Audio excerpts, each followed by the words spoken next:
ఎవరు ఎప్పుడైనా పిల్లలు గమనించండి, అబ్బాయి బాగా సెటిల్ అయ్యి బాగా సంపాదించి అయితే పవర్ఫుల్ గా ఫీల్ అవుతారు అమ్మాయిలు.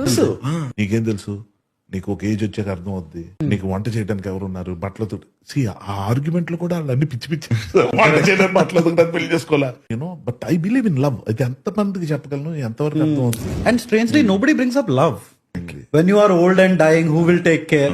వచ్చు, లేకపోతే వైలెంట్ గా ఉండొచ్చు. కాంప్రమైజ్ అయిపోయి జీవితం బాగుంటే ఏం పర్వాలేదు కానీ హనీమూన్ కి తీసుకెళ్లి వాళ్ళ ఎవరితో కలిపి చంపేస్తే చచ్చిపోవడం అవల కాదు. అందుకే పెళ్లి చేసుకోను.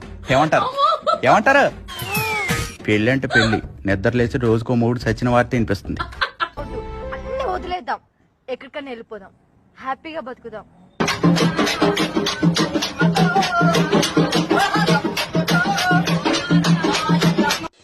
కర్మ అనేది ఎవరికి రిలేటివ్ అయితే కాదు. ఈ రోజు నీ వల్ల ఒకళ్ళు ఏడ్చారు అంటే జస్ట్ బీ ప్రిపేర్డ్.